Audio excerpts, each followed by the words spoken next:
Hi there, just wanted to say before I get started, if you're someone who doesn't like a lot of talking in videos, you can turn the sound down and the subtitles on, and then that way you won't have to listen to my voice. Okay? My tutorial today is how to make these bracelets, and the idea came from my long distance friend Terri in Australia. Now, Terri is an avid crafter and she very kindly sent me a bag of some of the crafts that she's made over the last few years. Now, this is the bag that everything came in, so Terri handmade this bag as well. It's absolutely gorgeous and the standard of her workmanship is really high. So it's full, you can see here, it's full of things that Terri has made. Now, I was going to show you them all at once, and then I thought, no, I think what I'll do is I'll show you them bit by bit, and I will try to recreate the things that Terri has made. And so I'm going to leave everything in here and gradually reveal them over time. So these are the bracelets that she sent me, and I absolutely love these. I have made bracelets similar to this in the past using paper beads, but the thing I love about these ones is the base that Terri has used to make them. She used recycled plastic, so that makes them very, very inexpensive to make. And because she was kind enough to send instructions on how to make these, I'm able to bring this to you, and if you like them, you're going to be able to make them too. Well, I haven't tackled all 4 of these at once. I'm going to leave these 2 for another video, and I've concentrated on these ones. Okay, so let's get started. And I just want to let you know about the free printables that I used in this video.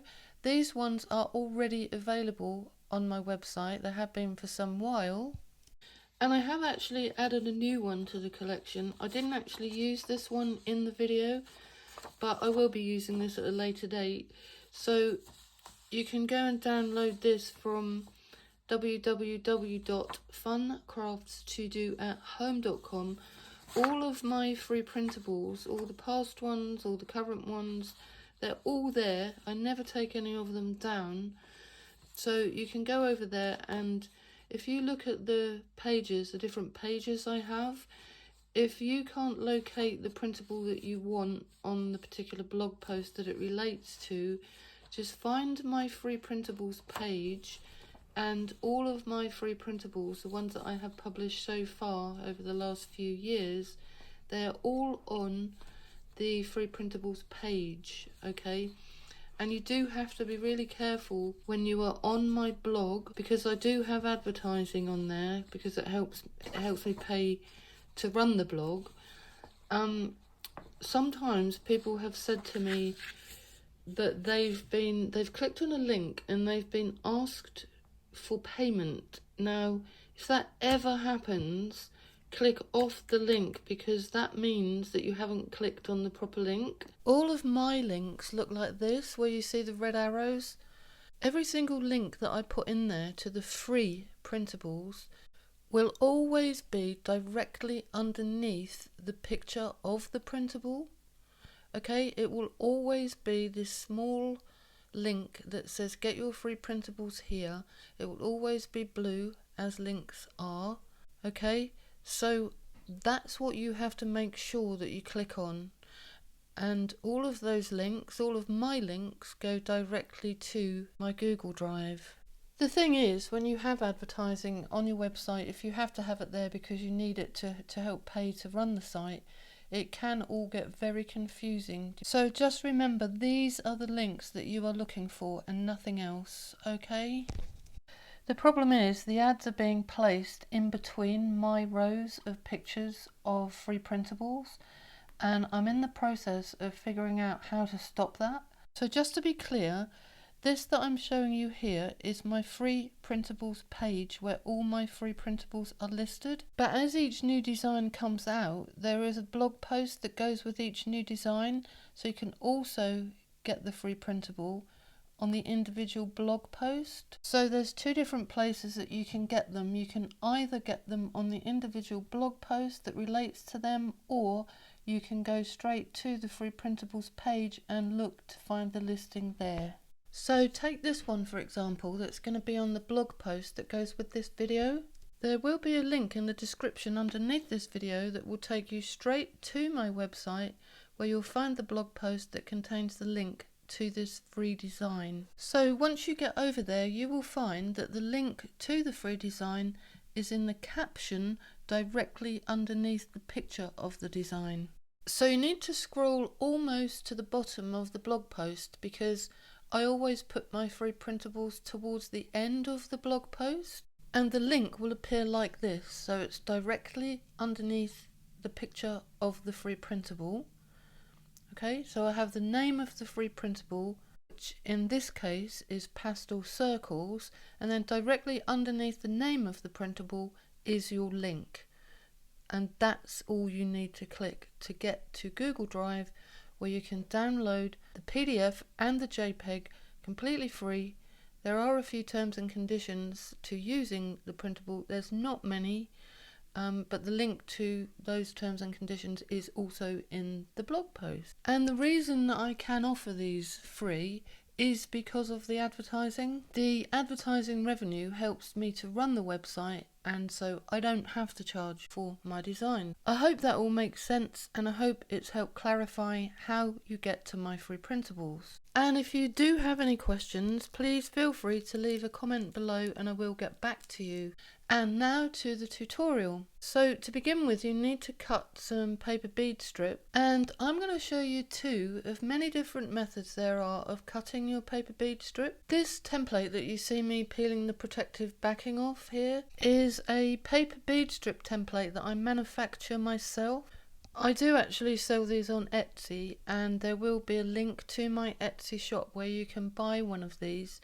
I'll put that link over on my blog post. So you can see here there's 4 different tapered strip sizes and 4 different straight strip sizes, and I'm going to use the 1/2 inch size for this bracelet. It's very straightforward. You just need a really sharp pencil, and then you draw out your strips like that. And because the template is see-through, you can just turn your paper round and line up your next strip very close to the one that you've already drawn. And if you do this right across the paper, it helps you to make maximum use of the paper. And then once you've drawn out all your strips, and it really doesn't take that long when you have a template, you take a craft knife. I'm using an X-Acto knife here and a metal ruler, and then you just put them on a self-healing cutting mat. Cut the tops and bottoms off first. I actually swapped rulers here because that one with the safety groove to put your fingers in was so uncomfortable. I much prefer my ordinary flat metal ruler. You just need to be sensible and keep your fingers away from the edge. I mean, obviously when you're cutting with a craft knife or a scalpel, most sensible people are going to realise that you do need to keep your fingers away from the edge so that you don't catch them as you run the scalpel down. But I do need to mention the safety aspect, because otherwise somebody is bound to tell me off. And make sure that you keep all these offcuts, because even though they're not part of the strips that you drew out, they still make fantastic beads. Okay, so keep all the offcuts. There's no such thing as waste when you make paper beads. So there's mine already cut out, and there's all the offcuts. We're not going to use the offcuts in this video, but just put them to one side. You can just make spare beads with them later on. So now we're going to move on to my second way, and this is my really cheaty way of making paper bead strip. If you're lucky enough to have an electronic cutting machine, this is how you can cut your bead strips much faster. And this is the skeleton of those strips, and again, they're not waste strips. Just chop them all off the bottom piece and then keep all of those pieces, the top, bottom and the skeleton strips, because they will make fantastic spacer beads, tiny skinny little beads that you can just keep in your stash. And so here are the actual strips that we're going to use for this first bracelet. Recycled plastic is the basis for the bracelets, and Terri sent these over as samples in the bag. And my job was to go out and find plastic bottles that were suitable to make these bracelets, because not all plastic bottles are created equally, and some are more suitable than others. And even some parts of each bottle are more suitable to use than other parts. I used a medium-sized bottle to make an adult bracelet, and I used my X-Acto knife to cut the bottom off to make it easy to cut my bracelet bases. Just take it slowly when you do this part. When you're trying to get going with cutting into the bottle, you just need to take it slow and steady. And once I had got started, I swapped over to using scissors. It was much easier to use scissors than the craft knife, so you really only need the craft knife to get you going. And when I cut up the middle of the bottle, I decided to draw a line, because without a line to cut against, my cutting is all over the place. So that the line may help you if you're not very accurate with your cutting. And then obviously you cut the top off. I actually found it quite useful to have these textured lines around the bottle, because I used those lines to help me cut the band straight. And I did bands of different widths. For the two bracelets that I made for this video, I actually just used the single thickness. But it was really, really helpful having those textured lines. Now, these are the clasps that I decided to use. Now, Terri didn't do this with hers. Terri used tape, I think, to join her plastic strips together. And she made bangles that you just slide over your hand. But I wanted to try out these magnetic clasps, and I thought this would be the ideal opportunity to do that. So you need to just measure the plastic around your wrist, and then you need to do what I've done here and slot the plastic into the ends of the magnetic clips. And I will have these clips in my Amazon storefronts. That's the UK one and the .com one. If I can find any for the .com, Amazon.com, I will put them in my shop.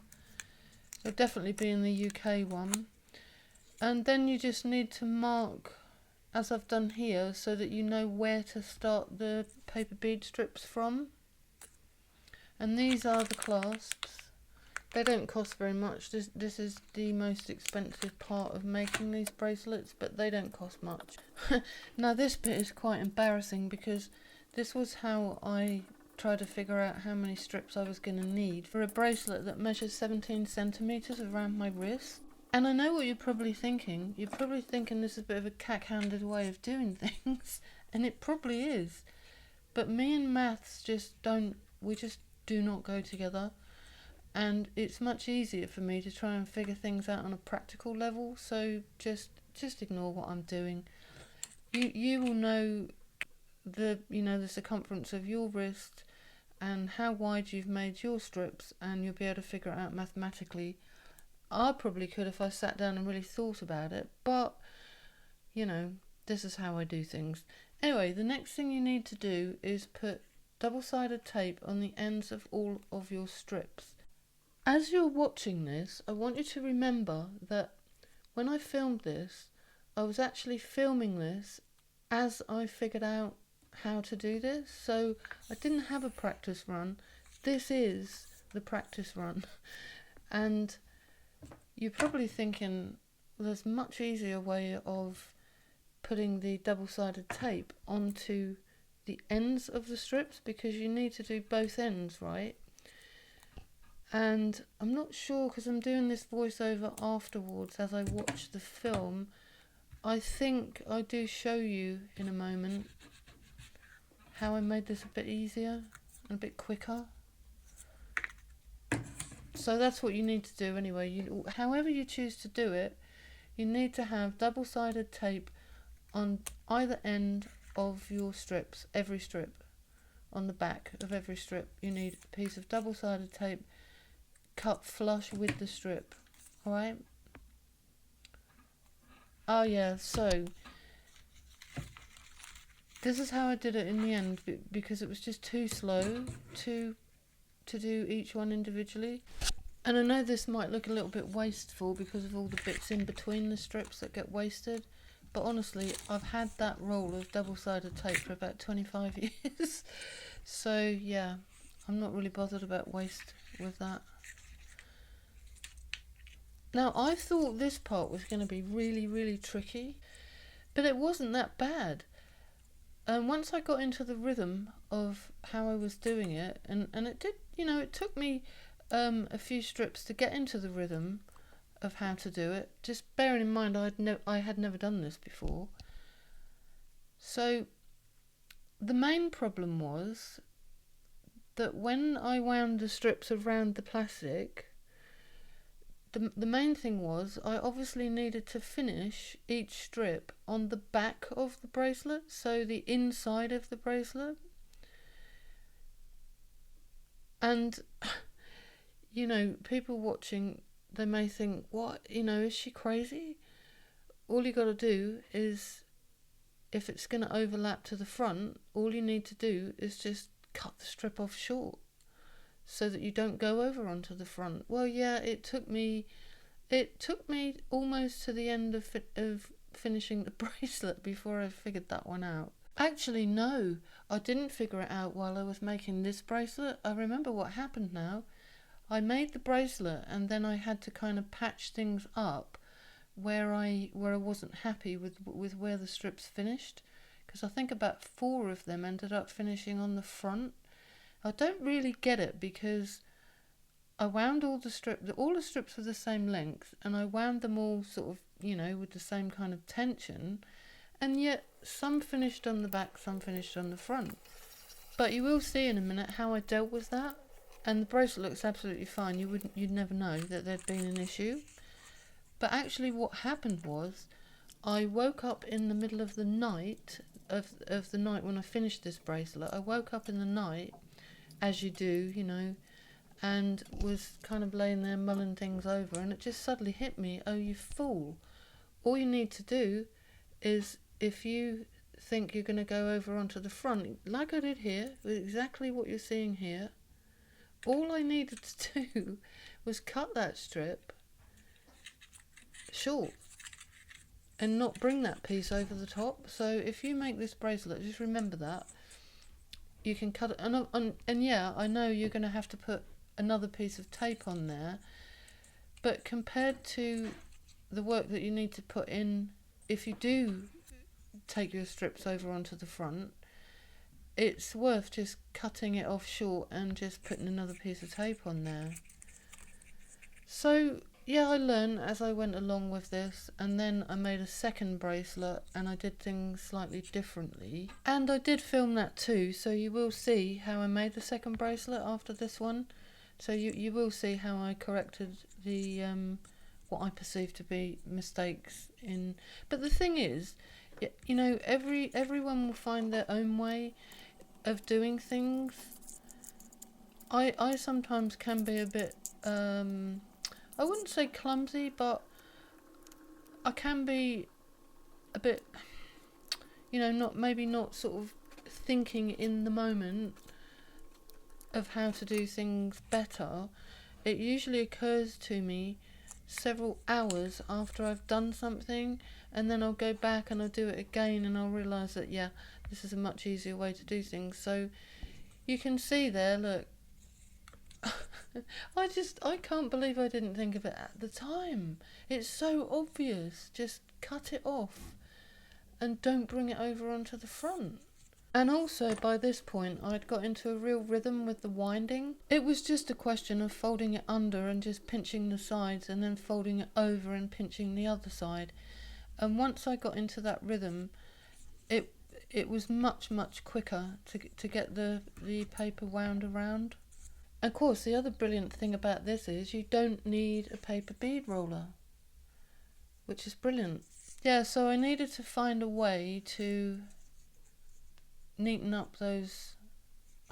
It just makes me laugh, really. And this is how I did it. I just stuck another strip over the front. You wouldn't know. I've worn this bracelet every day since I made it, and you just nobody would ever know. No one's ever going to look that close. I have had a lot of compliments though about the bracelet. And people are amazed when you say, well, yeah, this is just paper and plastic.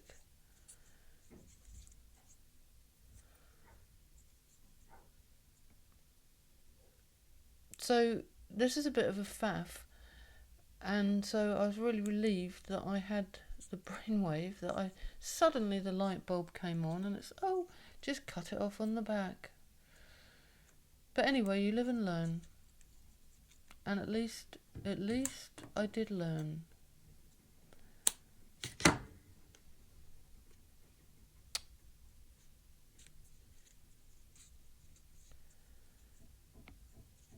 So that was the first one fixed. And then I think I had 3 others that came over the front. 3 or 4. Can't remember.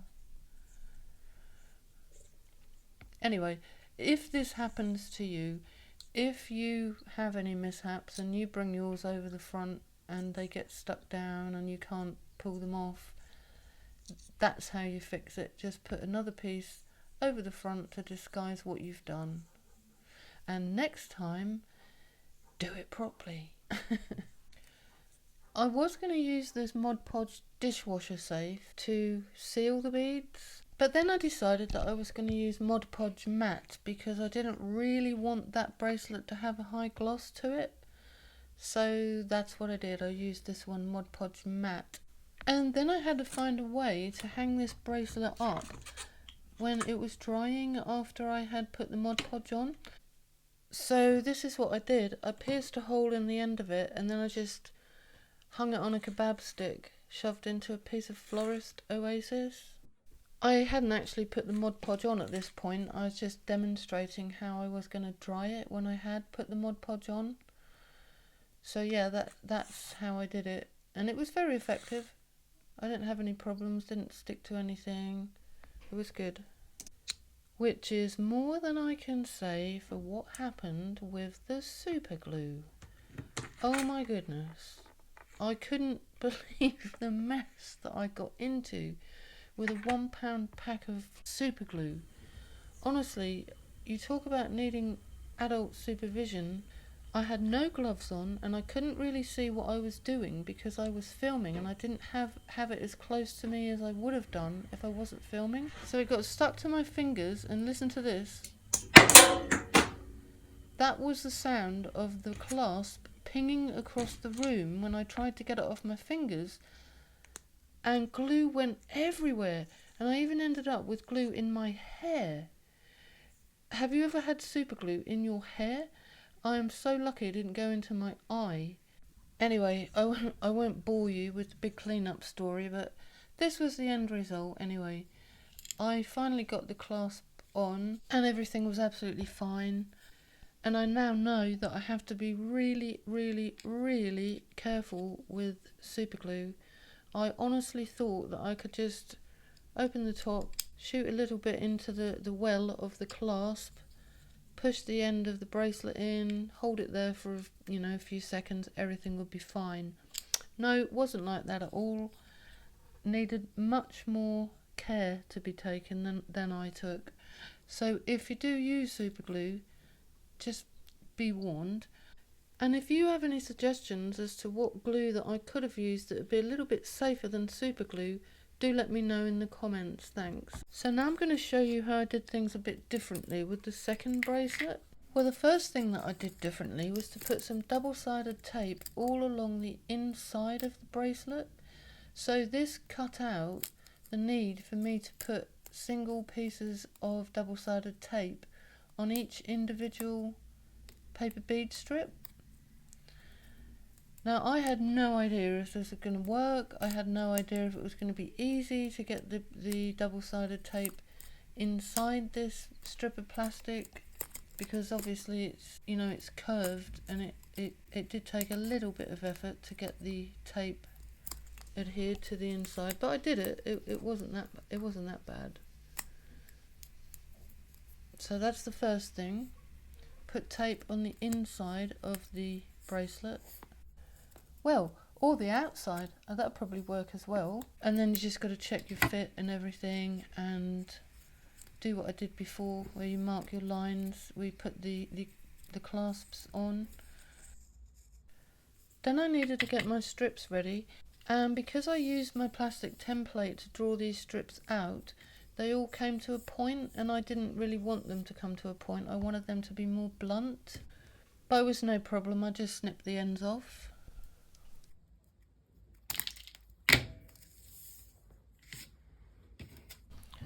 Then I just lined them all up like this and just ran the sticky tape right across the top. It does save so much time instead of trying to do each strip individually. But these are the things you figure out as you go along, you know. And then obviously you haven't got to do the other end of the strips because you're going to stick them directly onto the sticky tape that you put on the inside of the bracelet. I did actually end up putting another row of sticky tape underneath the first row, and I did that to take into account if I had to snip the ends off to stop them from folding over onto the front. I just basically wanted to make sure that I had enough sticky tape if I did have to snip the end off. And I'm just following the same procedure that I used with the first bracelet. Just leveling up the ends and pushing them into the clasp so that I can get my line where I need to start winding the beads from. And the next thing that I wanted to do was make a line where the centre of the bracelet is, because I decided that with this one I was going to start winding my paper bead strips from the centre of the bracelet and out to the edges. And my thinking on that one was, if we were going to end up with any gaps, we'd end up with 2 equal gaps, one on either end, so I could get 2 smaller strips and just fill the ends in. And I was quite worried about this next part because I had to take the backing off the sticky strip, and things could have gone horribly wrong at this point. I really wasn't sure how it was going to be winding the paper bead strips with that, you know, that length of stickiness there. But actually it was all fine. I didn't get into a muddle at any point. You know, nothing got accidentally stuck down that shouldn't have been stuck down. So yeah, I was really pleased that this didn't go horribly wrong, because I really wasn't sure. So that's it really for the 2 differences that there were between this one and the first one that I made. So it was just a question of having the double-sided strip put down the centre of the inside of the bracelet and starting the strips off from the centre instead of one end. So that's the 2 main differences really. Oh yeah, and I had no more mishaps with having the strips finish winding on the front of the beads instead of on the back, because by that time common sense had kicked in, and of course I just chopped them off before they went over onto the front, so that was all fine. I didn't have any patching up to do afterwards. Yeah, I finished that one off a little bit crooked on the front there, but I was able to sort of nudge it over a bit, and it looks fine in the finished bracelet. And then I just placed beads on either side, alternating as I went along, until I had got gaps left at either end to fill in, and it all worked out absolutely fine. I really did enjoy making these, so I'm very grateful to Terri in Australia for sending me her bracelets. It was good fun trying to figure out how to make them. I mean, it's one thing having instructions, it's another thing entirely actually having a go using somebody else's instructions. Even though they were very clear instructions, it's still, when you actually get down to the business of making the item, you still have to figure out a lot on your own, and yeah, it was a challenge, and I really enjoyed doing it. So I'm really looking forward to introducing you to the other items that are in Terri's bag, because they're mainly all things that I haven't tried myself. So they are actually things that I don't even know if I can create, which is a challenge. So I'm really looking forward to sharing that journey with you. I can't guarantee that any of the things that I'm going to make that were in Terri's bag, I can't guarantee that I can actually make them all, but it is going to be fun trying, and if I don't manage to make them all, then you can have a good laugh. And who knows, you know, people may in the comments may say, well, actually, you know, you could try this, you could try that, and of course I can always have a chat with Terri if I get stuck. I'm sure she'll put me right. I was really pleased too that I finally found a project that I could try out my metal clasps on. I do love the clasps, they are magnetic, and once you get the gluing situation sorted out, and to be honest, I still haven't really got the glue situation sorted out, because when I put the clasp on this one, you think that I would have, you know, by that point, having learned from the disaster that I had when I made the first one, you think that I would have got the second one right. Well, I didn't. I didn't get it right at all. What happened was, I thought that I'd got it on there. Well, I did get the clasps on there absolutely fine. No mishaps, didn't get any glue on my fingers. It was all fine. However, with this bracelet, when I left the bracelet to dry after I had put the super glue into the wells of the clasps and pushed the plastic ends in, I didn't separate the two halves of the clasp. I let them dry closed up. Now I have absolutely no idea how any glue could possibly have got onto where the clasp joins, because the glue went into the holes and there is no way through the well in the side of the clasp where, you know, where the glue went, there was no way for that glue to seep to where the two halves join up, but somehow they got stuck together and there was no pulling them apart. And in the end, I had the idea to use my it's not actually a heat gun, it's one of those things that you use in the kitchen in cooking, you know, that kind of you know, that thing that shoots out a flame. I can't remember what they're called. Well, I've got one of those, and what I did was I heated up the clasp to melt the glue enough to pull the bracelet out of the ends. And then I had a second go at putting the clasp on, and as of me sitting here doing this voiceover now, I still haven't got the clasp on properly, because when I put it on a second time, I put it on back to front. So I've had to have another go with the heat and pull the clasp off again, and I now have to put them on properly the right way round before I can wear the bracelet. So the pictures that you see of the bracelet on the thumbnail, that was the original clasp that I put on that I could not get open. So that is why you haven't seen a picture of that one with the clasp undone. But I will get there, I will sort it out. I'm determined to wear the bracelet because I really love this one. And they're so comfortable to wear, because the clasp gives it that bit of weight that you wouldn't otherwise have if it was just paper and plastic. It kind of gives the bracelet some substance. So yeah, there's me nearly done, and I don't think you really need to see any more of this. I think, if I remember correctly, I think I ended up, I'm not sure if I had to, yeah, I think I had to put a smaller strip in there and then the normal size strip on the other end. There's always going to be anomalies, no matter how you measure, there's always going to be anomalies.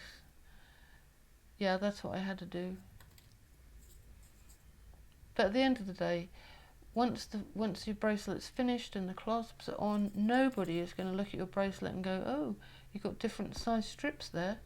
And for this one, I did give it a glossy finish. I decided to use Mod Podge Dimensional Magic because I do like the gloss on that, and I thought I wanted to see what this bracelet would look like shiny.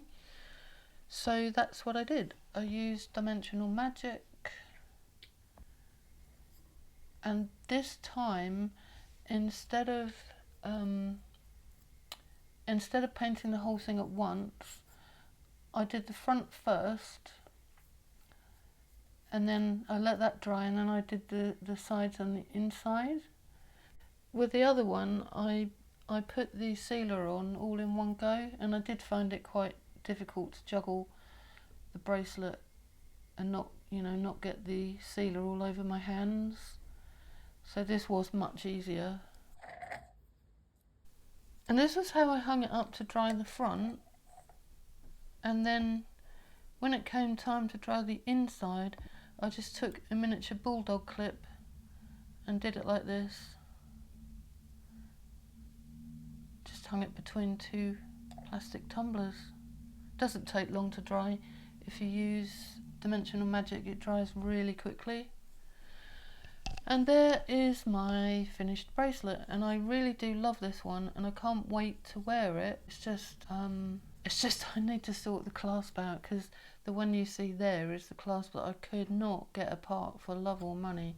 Yeah, if anyone out there has got any suggestions on the easy way to put these clasps on, what kind of glue you would use, I welcome your input in the comments.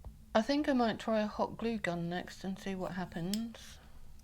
So thanks again, Terri. I really appreciate the inspiration for these bracelets. Thank you.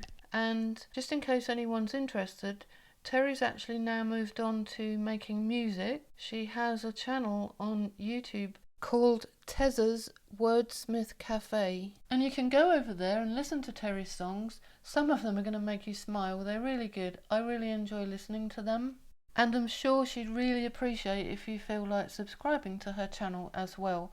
I will leave a link to Terri's channel over on the blog post that goes with this video. And don't forget, that's where you also need to go to get your free printable, the one that you see up on the screen now, okay? So www.funcraftstodo@home.com, and I look forward to seeing you in the next video when I am going to attempt to replicate the next thing I take out of Terri's bag of goodies, and you'll have to wait and see what that may be. Take care, bye for now everyone.